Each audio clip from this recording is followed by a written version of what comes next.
Alors, qu'est-ce qui nous rend perméables aux fausses informations? Je dirais que la première raison, c'est sans doute le désir de croire. La plupart d'entre nous, on va chercher des informations qui vont dans le sens de nos attentes, de nos croyances préalables, et c'est ainsi que notre vigilance rationnelle baisse un peu.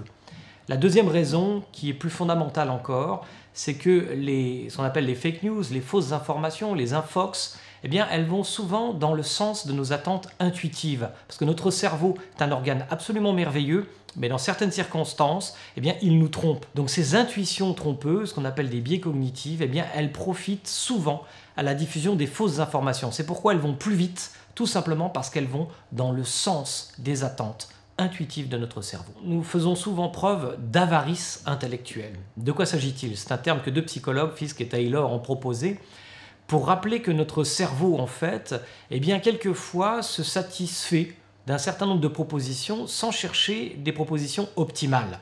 Qu'est-ce que ça veut dire? Eh bien, ça nous ramène à la question justement des fake news.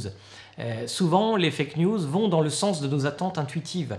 Elles sont satisfaisantes, mais elles ne sont pas optimales au sens, par exemple, d'un énoncé scientifique.